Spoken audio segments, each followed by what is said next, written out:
어떤 백만장자가 북미 아메리카를 여행을 하다가 한 고즈넉한 인디언 부족의 추장을 만났다고 해요. 만나서 막 자랑을 하는데 인생의 성공담을 막 내려놓고, 그리고 앞으로 세울 거대한 사업 계획을 막 늘어놓으면서 그 추장 앞에서 자랑을 이렇게 하는데, 추장이 한참을 듣고 있다가 말없이 밖으로 나가 모닥불을 피우고 그 위에 작은 물 한 방울을 떨어뜨렸다고 합니다. 뭔가 보여주고 싶은 게 있는 거죠. 뭔가 하고 싶은 메시지가 있는 거죠. 그리고 물방울은 칙 소리를 내며 순식간에 수증기가 되어서 날아가 버렸다는 것이죠.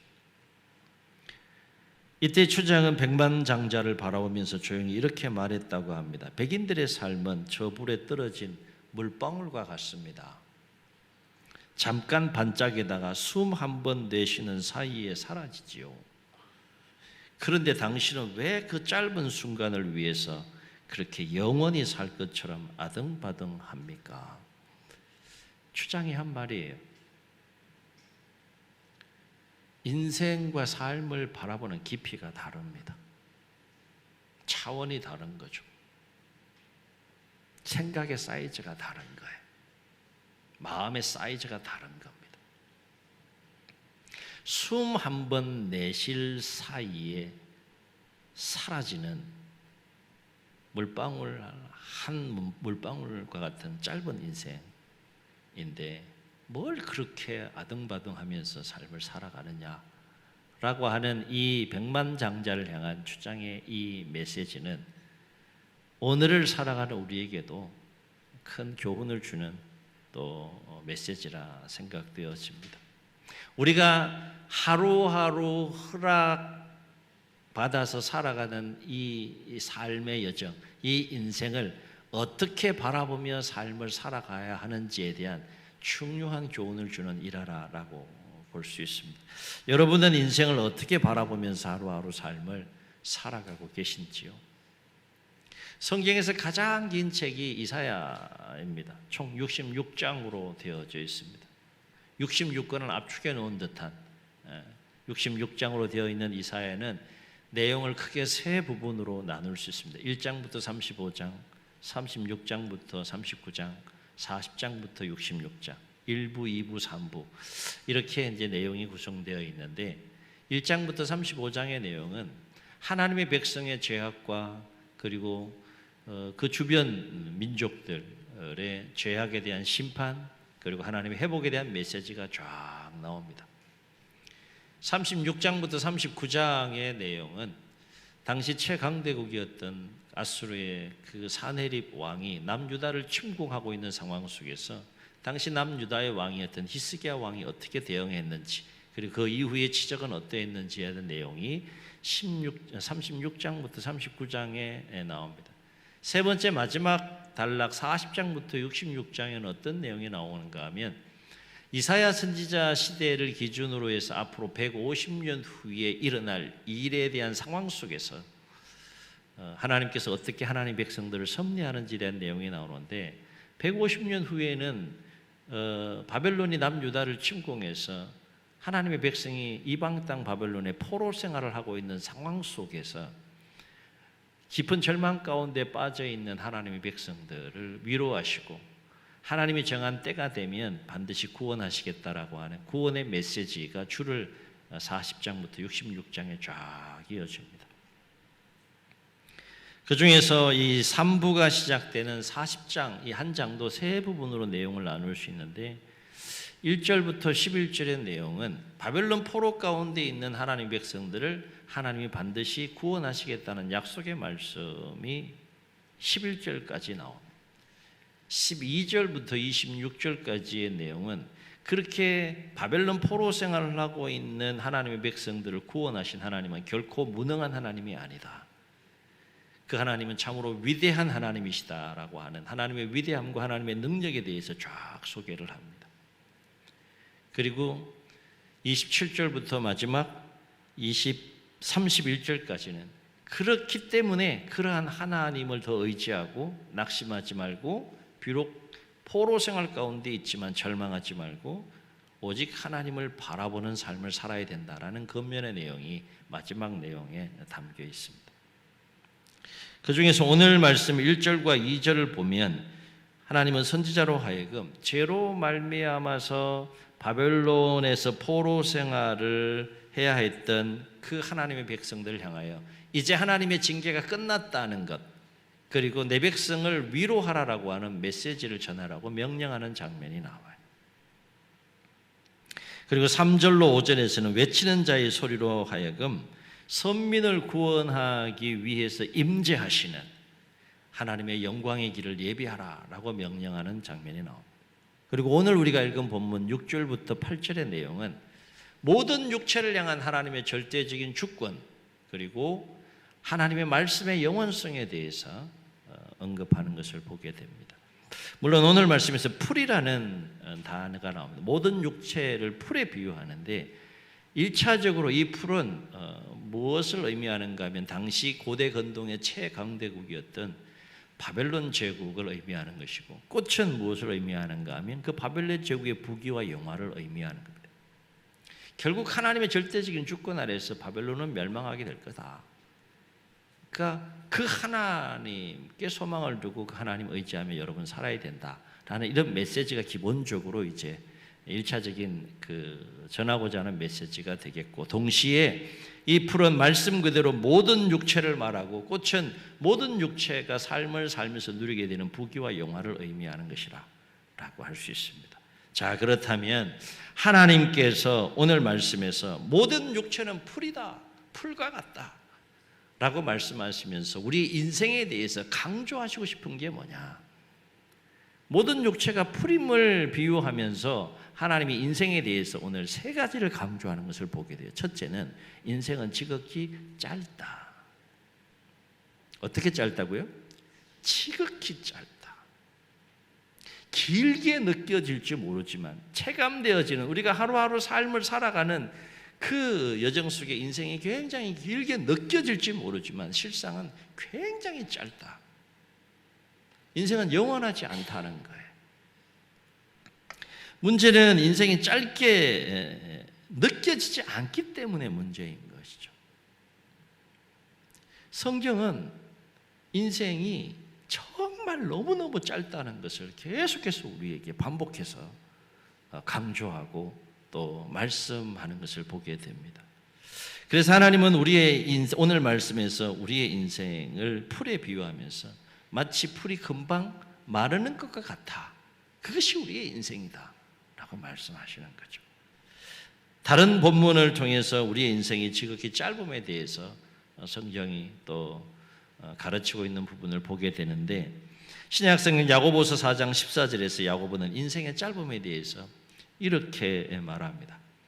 함께 읽습니다. 시작. 내일 일을 너희가 알지 못하는도다. 너희 생명이 무엇이냐? 너희는 잠깐 보이다가 없어지는 안개니라. 아멘. 우리의 인생이 안개와 같다는 거야.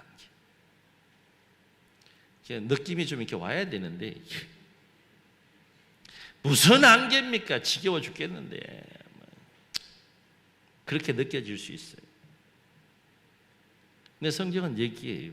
반복해서 얘기합니다. 인생은 정말 짧습니다, 여러분. 이걸 말씀해 주고 있는. 그래서 안개에 비유하는 겁니다. 안개에 비유. 지극히 짧은 안개와 같은 인생은 몇 사람이 소중해요, 안 소중해요? 안 소중하구나.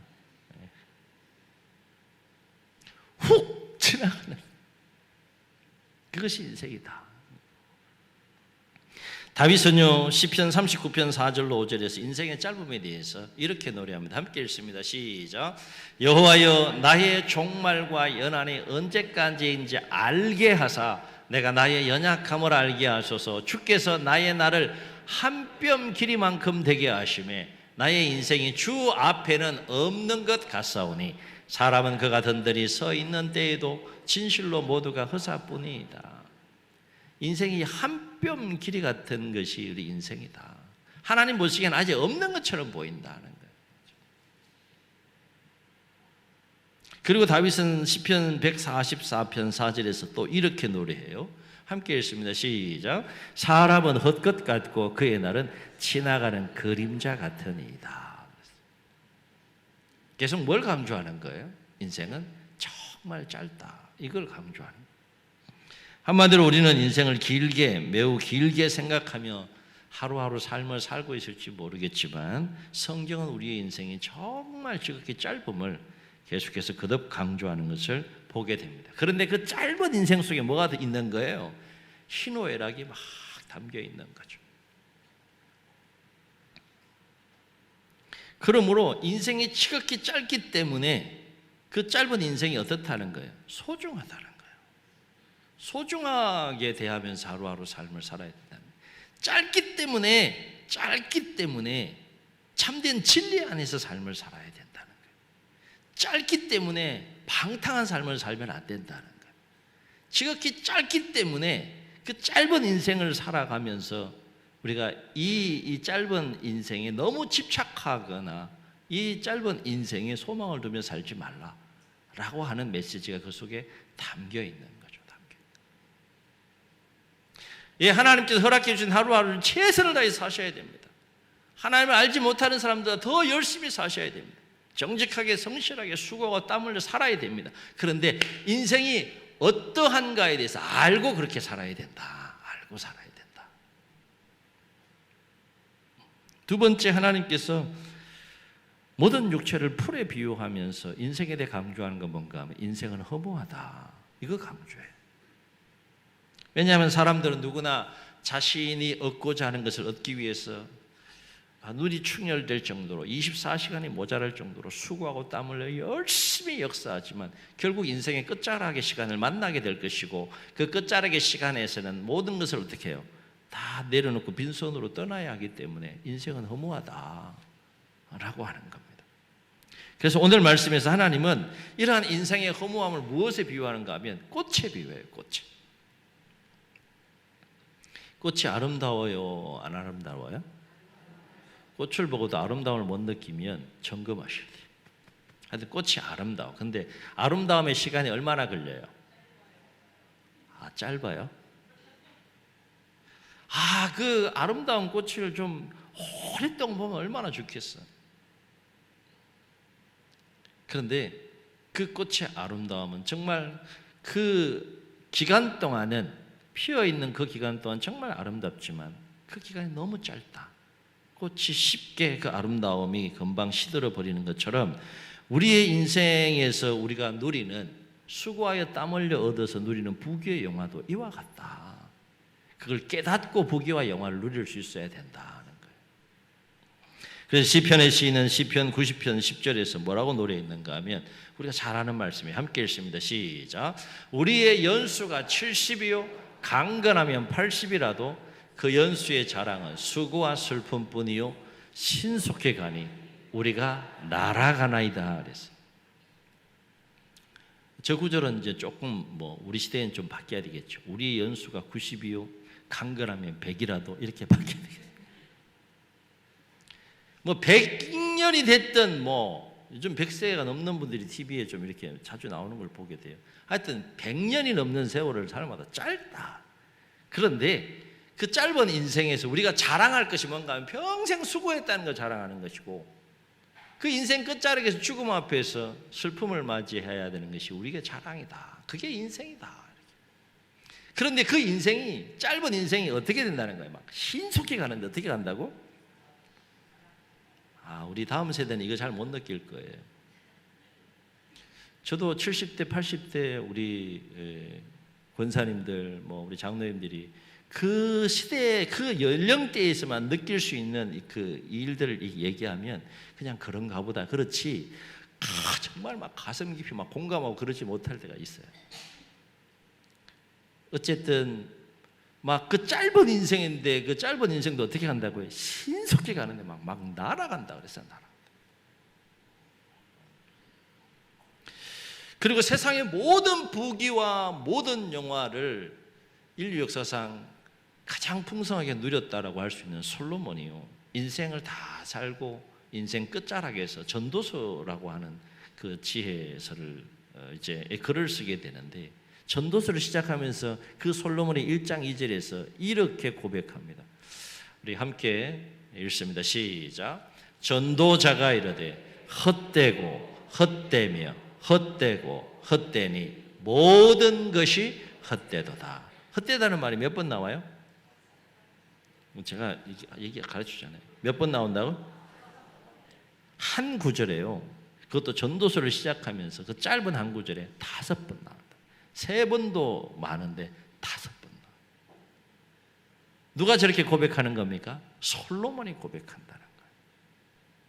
다 누려봤더니 별거 없더라. 그 얘기. 그래도 누릴 건 누려야지. 알고 누리자 하는 거야. 솔로몬이 저렇게 5번씩이나 모든 것이 헛되다라고 고백하는 것은 삶을 살아보니까 인생의 끝자락에서 지나온 삶의 여정을 쭉 돌이켜보니까 그 인생과 그 삶이 결국 헛되다는 것을 얼마나 절실하게 느꼈으면 저렇게 5번씩이나 강조하면서 그렇게 고백하는가 우리가 알 수 있는 거죠. 또 한 가지, 하나님께서 모든 육체를 풀에 비유하면서 또 한 가지 인생에 대해서 강조하는 것이 있어요. 그것은 뭔가 하면 모든 인생은 하나님 앞에 아무것도 아닌 존재라는 거예요. 그래서 하나님 7절에서 뭐라고 말씀하십니까? 7절에서 이 백성은 실로 풀이로다. 따라 하시겠습니다. 이 백성은 실로 풀이로다. 여러분, 풀이 뛰어나봐야 얼마나 뛰어나겠어요? 풀이 대단해봐야 얼마나 대단하겠어요? 예배 마치고 여기 계단 내려가면서 바로 옆에 보면 엄청나게 풀이 자라져 있을 거예요. 그거 한번 보세요. 와, 대단하네. 와, 위대하네. 와, 엄청나네. 그렇습니까? 그렇지 않아요. 하나님이 보시기엔 모든 육체는 그냥 풀과 같은 존재다. 아무것도 아닌 존재라는 거예요. 물론 하나님의 형상대로 존귀한 존재로 창조하셨지만 하나님 보시기에는 모든 육체는 그 존재를 놓고 볼 때 풀과 같은 존재에 불과하다. 사람들은 저마다 마치 자신이 위대하고 자신이 대단한 존재인 것처럼 여길지 모르겠지만 결국 하나님 앞에서는 풀과 같이 아무것도 아닌 존재에 불과하다. 그래서 하나님을 깊이 만나면 하나님이 너무 위대하고 너무 크신 분인 것을 깨닫게 되니까 자신이 너무 작음을 발견하게 되는 거예요. 그래서 경건해지는 겁니다. 그래서 다윗은 시편 62편 9절에서 이렇게 한탄하며 노래합니다. 함께 읽습니다. 시작.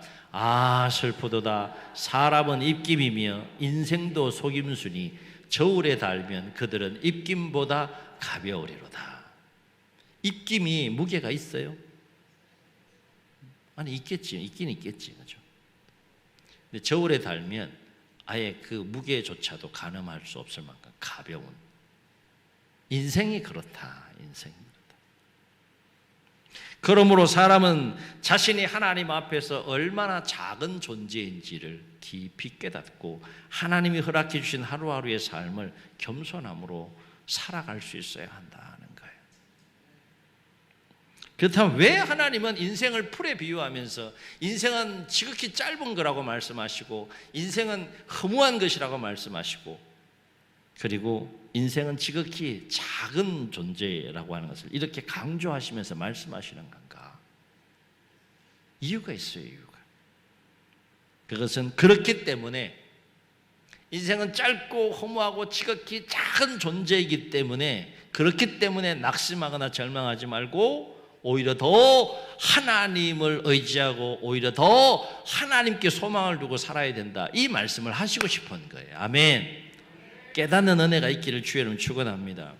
왜냐? 왜 인생은 앞에서 언급한 그러한 인생은 왜 하나님을 더 의지하고 하나님께 소망을 두고 삶을 살아야 되느냐? 첫째, 하나님은 영원하신 분이시다 하는 거예요. 그래서 8절에서 말하는 자의 소리를 통해서 뭐라고 말씀하세요? 풀은 마르고 꽃은 시드나 우리 하나님의 말씀은 영원히 서리라. 하나님의 말씀의 영원성에 대해서 언급하지만 동시에 이 말씀은 하나님의 영원함에 대해서 얘기합니다. 지극히 안개와 같고 그림자와 같고 입김과 같은 지극히 짧은 인생이 왜 하나님을 의지하며 하나님께 소망을 두고 살아야 되느냐? 하나님은 영원하신 분이에요. 영원하신. 존재 자체에 비교가 안 되는 거죠. 왜 하나님은 인생의 이 세 가지를 그렇게 강조하시는 것일까? 두 번째 이유는 뭔가 하면 하나님은 능히 우리를 도우시는 위대하신 분이시기 때문이다 하는 것을 강조해요. 그래서 12절부터 읽진 않았지만 26절에 보면 능히 택한 백성들을 구원하신 하나님이 얼마나 위대하신 분인지에 대해서 언급하는 것을 보게 됩니다. 한 주간 꼭 시간 내서 이사야 40장을 한번 쭉 읽어보시기 바랍니다. 지금 이스라엘 백성들은 150년 후에 있는 상황이지만 이방 땅에 수치스럽게도 하나님의 택한 백성이 제사장 나라의 거룩한 백성이 되어야 될 자들이 하나님을 알지 못하는 백성의 나라에 끌려가가지고 포로 생활을 하고 에스겔 37장에 나와 있는 에스겔 그 마른 뼈 골짜기처럼 깊은 절망 가운데 빠져 있지만 그래서 우리 하나님은 무능하신 분이신가 보다, 하나님 우리를 버리셨나 보다, 이런 깊은 절망 속에 빠져서 하루하루 삶을 살고 있는 하나님의 백성들 향해서 No, 나는 무능하지 않다는 거예요. 반드시 너희들을 구원해낼 것이고 때가 되면 너희를 구원해낸 너희의 하나님은 위대하다, 이걸 지금 강조하신 거예요. 바벨론 풀과 같은 존재야. 그들의 부귀의 영화 풀과 꽃과 같은 거야. 그러나 너희 하나님은 영원한 하나님이야. 너희 하나님은 위대한 하나님이야. 어디를 바라봐야 되느냐? 누구를 의지해야 되느냐? 어디에 마음을 둬야 되느냐? 그걸 지금 말씀하시고 싶은 거예요. 세 번째, 하나님은 왜 인생의 짧음과 허무함과 작음에 대해서 그토록 강조하고 계시는 것일까? 왜 풀에 비유하면서 이 세 가지를 강조하는가?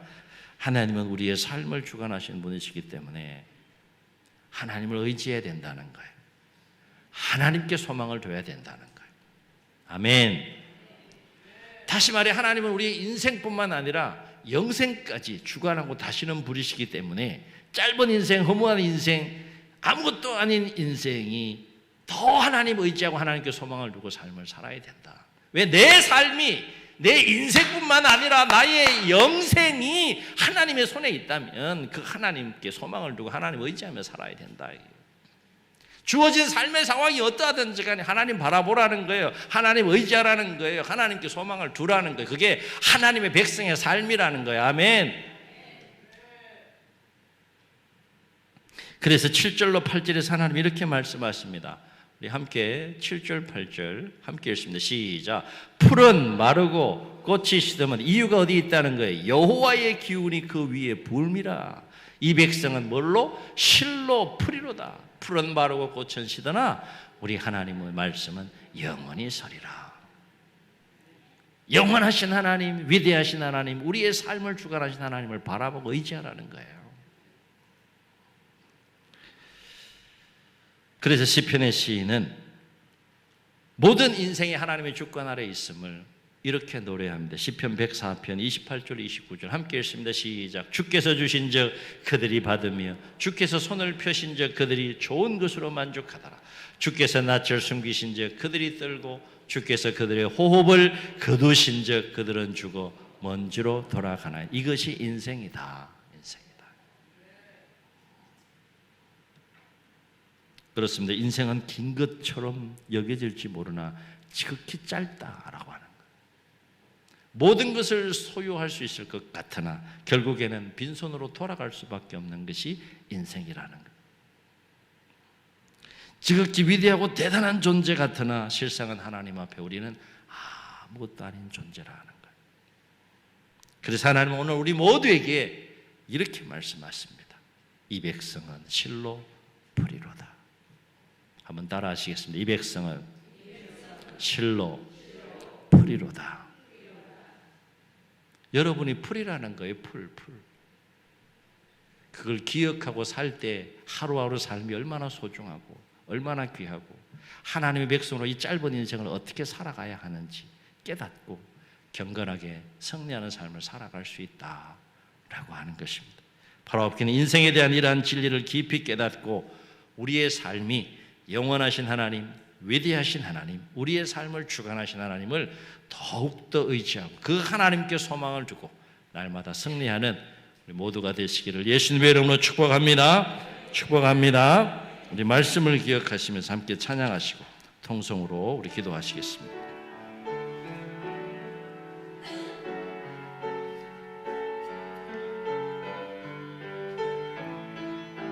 고단한 인생길, 고단한 인생길, 힘겨운 오늘도 예수 내 마음 아시네. 지나간 아픔도 마주할 세상도 예수 내 마음 아시네. 하루를 살아도 기쁨으로 가리 예수 내 마음 아시네. 후회도 염려도 온전히 맡기리 예수 늘 함께 하시네. 아멘. 믿음의 눈 들어 주를 보리 이 또한 지나가리라. 주어진 내 삶의 시간 속에 주의 뜻 알게 믿음의 눈 들어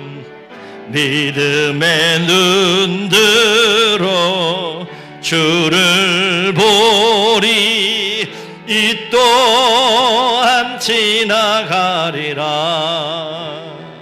주어진 내 삶의 시간 속에 주의 뜻 알게 하소서. 저희 눈을 감으시고 우리 말씀을 기억하시면서 통성으로 기도하시겠습니다.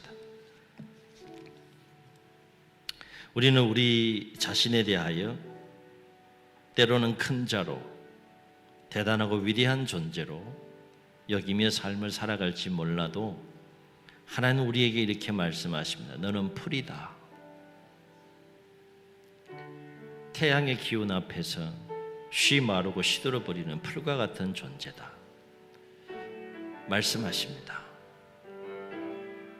영원히 살 것 같은 인생이지만 성경은 우리에게 우리의 인생의 안개와 같고 입김과 같고 지나가는 그림자와도 같은 지극히 짧은 인생이라 말씀합니다.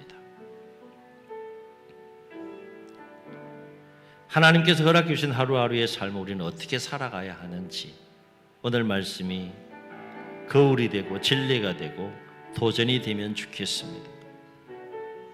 이 백성은 실로 풀이니라. 이 백성은 실로 풀이니라. 하나님의 말씀을 마음에 깊이 새기고 우리의 인생이 어떤 존재인지 깊이 깨닫고 위대하신 하나님, 영원하신 하나님, 우리의 삶을 주관하신 하나님을 더 의지하고 이 땅이 아닌 하나님께 소망을 두고 날마다 승리하는 삶을 살게 해달라고 주님 세 번 부르시고 통성으로 기도합니다. 주여